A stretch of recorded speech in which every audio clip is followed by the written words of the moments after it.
KIXS 108, the Crossroads, #1 for New Country. And we are back with our man, Jay Witt, Jordan Whittington. Thanks to our friends over at Weber Motor Company.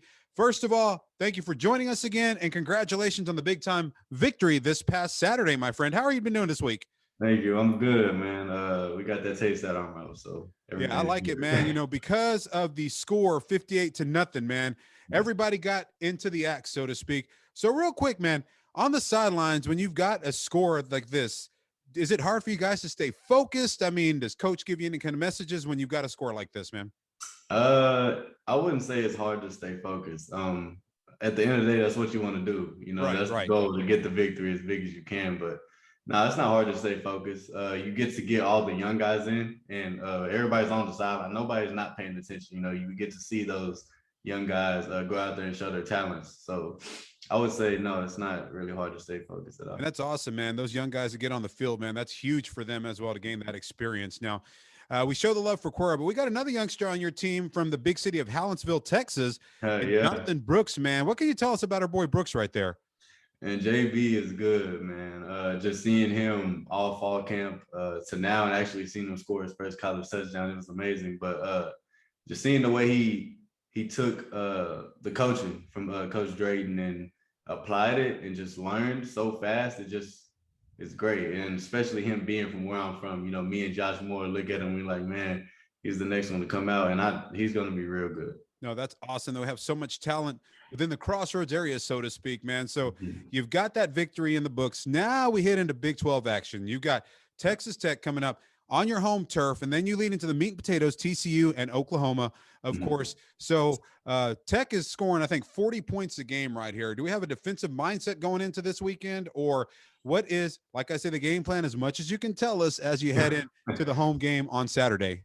Okay. I'm not sure what the defense has planned. I know it's going to be a great defensive plan, but I know just looking at their defense, they got a really good defense. They're better than they were last year. They play really hard. They got a lot of transfers. So, and the fact that they're 3-0 undefeated, they're going to come to Texas, wanting to beat us. So they're going to have a lot of energy. So, just taking all those things, into mind, just like, man, you got to come to play. And we've been preparing, the intent has been really good the whole week of practice. So I'm looking forward to it. It's going to be a very exciting game. Absolutely. Big 12 football, man. It doesn't get any better right here Yeah. in Texas. So, of course, we got a couple of questions from listeners before you go. If you got a minute, here Yeah. we go with one of them. This is going to be from one of our listeners, Richard Benitez. This is kind of on the Cuero thing, but there's a rivalry between the Cuero Turkey Fest and the Come and Take It in Gonzales. Which Mm. is the better festival and why? And I have a feeling I know how you're going to answer this one, but for our listener, enlighten him, my friend. Gotta go with the Turkey Fest, man. First, because, well, Gonzalez has great history, of course, but just being from Cuero and going there all the time to the Turkey Fest is just it's a different type of vibe. I would give Gonzalez the carnival part.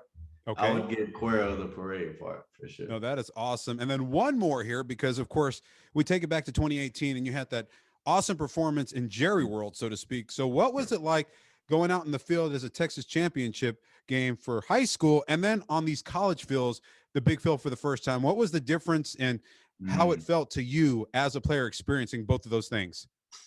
Oh man, the state game was crazy to me just because the stadium it was in. You take the Absolutely, time to man. look up and see everything. It's crazy, and it's more of like a family type team because it's high school. It's people you grew up with. But that college football, man, is I don't know. It's just it can directly impact how you play.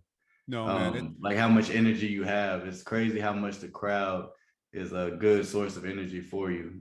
Having 100,000 people in the stadium is way different than having eight.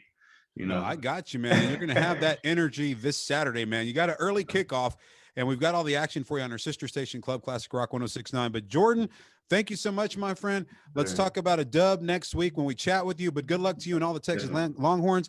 And thank you so much for taking time out of your busy schedule. And thanks to our friends over at Weber Motor Company and Quero for making our conversations possible. We'll talk to you next week. Hook 'em Thank you. horns. Appreciate it. Hook 'em. KIXS 108.